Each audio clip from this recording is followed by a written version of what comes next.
In the 1800s, people claimed to have received dreams and visions where Jesus was going to restore the church. Why? Because they believed when the last apostle died, starting in the 2nd century, the church became corrupt and apostate. The church became corrupt. The truth was lost.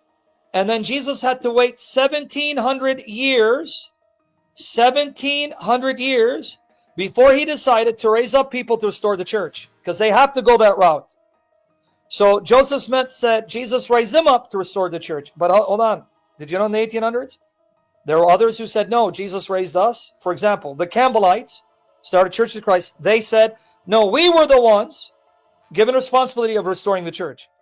Then came the Millerites, the Adventists, saying, no, it's us.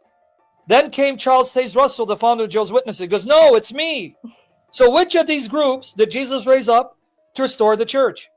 None. Exactly. So why do they say authority was lost? Like, they kept saying, like, you have keys. Because they have to convince you that the true message of Christ became corrupt and lost in the 2nd century. Because then when you ask them, hold on, weren't there Christians before you showed up? For example, weren't there Christians defending the truth, defending the church, and dying as martyrs 2nd century, 3rd century, 4th century, 5th century? If they say yes, well, we have their writings. They didn't teach what you taught. They didn't teach. I don't know if they told you this. Did they tell you? By the way, go on my YouTube, put in Mormon. Go watch all my sessions. You didn't even know that too. Here, let me show you. Did you know your own historical roots? It's not me. If you do a study in the history of Adventism, the Millerites, William Miller and his followers, they were actually the ones who influenced Charles Taze Russell. Jehovah's Witnesses are the product of Adventism. Let me give you a little history. You can verify this. You don't take my word for it. Charles Taze Russell had lost his faith in the Bible because of Trinity and hell. He encountered a group of Adventists, the Millerites, who taught there is no Trinity, that Christ is the first creation of God, like Arius taught, and hell is not forever. So then they reinvigorated his faith, and he started the Jehovah's Witnesses. The original Adventists were anti-Trinitarians. The original Adventists. This is not a lie. You can go online. There's now a movement of Adventists who are calling those Adventists who say they believe in the Trinity to return to their roots, their Adventist roots, that the Trinity is not part of our heritage. The Millerites were not Trinitarians. We need to go back to the belief that God birthed the Word before all other creatures, but the Word is not as old as God. So it's ironic because your movement started the Jehovah's Witnesses. Why do you think you and Jehovah's Witnesses both believe that Christ is the Archangel Michael? If you don't know the roots of Adventism, it started in the 1800s. Let me explain the background. 1800s, there was a revival, so to speak, where people claimed that Jesus was appearing to them, telling them that they were appointed to restore the church. That's why they're called the Restorationist movement. They will teach you, Jehovah's Witnesses teach you this, Adventists teach you this, Campbellites teach you this, because there was also the Campbellites. They're the churches of Christ.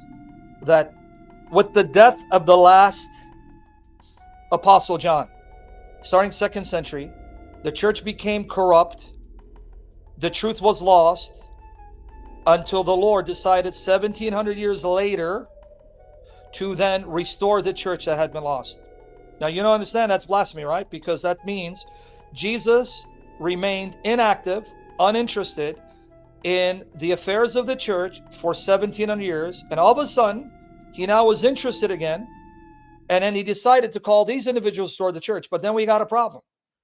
In the 1800s, several people claimed that Christ had raised them up to restore the church.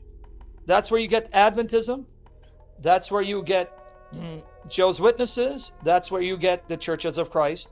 But they don't all agree. So which of them, and by the way, the Mormons as well, I forgot to mention, the Mormons. Joseph Smith too. In fact, Joseph Smith was related to Ellen G. White. Joseph Smith claimed that the angel Moroni, but initially it was God the Father and Jesus Christ who appeared to him, that told him about these golden plates that were in Egyptian hieroglyphics, and he deciphered those plates and came up with the Book of Mormon. So, number one, why did the Lord wait for 1700 years to restore the church? Number two, which of these groups are truly raised up by Christ to restore the church? Mormons say it was Joseph Smith, and they have an ongoing series of prophets.